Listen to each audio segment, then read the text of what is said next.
అందరికీ జై భీమ్. నేను Rajesh Mahasen. Welcome to Mahasen media. అంటే కదిపితే కన్నీళ్లే ఈనాడు రాసిన వార్త.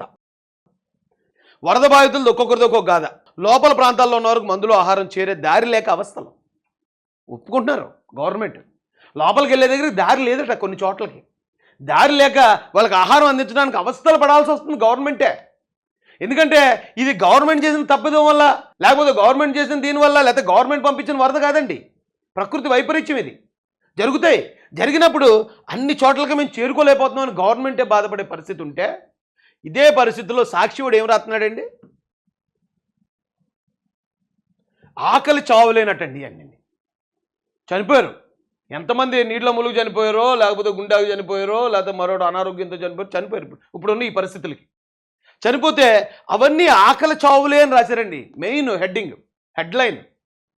2 రోజులు అయింది, 3 రోజులు అయింది వరద వచ్చి.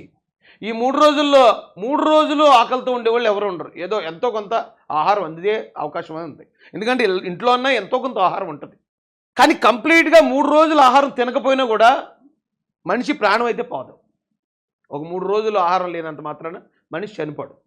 కానీ ఇక్కడ నీటిలో మునిగిపోయి చనిపోయిన ఏవైతే మృతదేహాలు ఉంటాయో వాటిని చూపించి అవన్నీ ఆకలి చావులే, ప్రభుత్వం ఆహారం అందించలేదు కాబట్టి వాళ్ళందరూ ఆకలితో చనిపోయారని తప్పుడు ప్రచారం చేస్తున్నారండి.